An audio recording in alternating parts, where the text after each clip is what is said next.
আমি যদি সব সাবজেক্টদের সাথে কথা বলতে পারতাম তাহলে কি বলতাম, বাংলা তুই আমার মাতৃভাষা, তাও তোর দিয়ে বেশি নম্বর আমি ইংলিশে কি করে পাই? ও ইংলিশ, ও তুইও তো একটা সাবজেক্ট, ভুলেই গেছিলাম। ও চিলমার ভাই, তোকে দুদিন আগে পড়ে নেবো। ভাই ম্যাথস, আমি তোর এক্স আর খুঁজতে পারবো না। তুই কেন মানতে চাইছিস না সে চলে গেছে? তুই বারবার কেন তাকে খুঁজতে চাইছিস? হিস্ট্রি এত ডেট আমি কি করে মনে রাখবো? শালা নিজের পরীক্ষার রুটিন মনে রাখতে পারি না। ভাই জিওগ্রাফি কোথায় কোন জায়গা আছে সবই তো দেখিয়ে দিলি, কিন্তু ওর মনে আমার জন্য জায়গা ওটা তো দেখাতে পারলি না। এ বালাজি, কাকে শেখাচ্ছিস?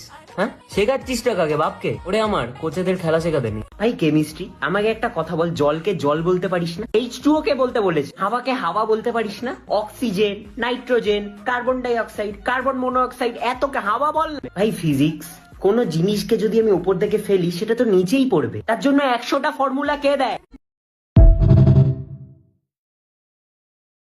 আমি যদি সব সাবজেক্টদের সাথে কথা বলতে পারতাম তাহলে কি বলতাম, বাংলা তুই আমার মা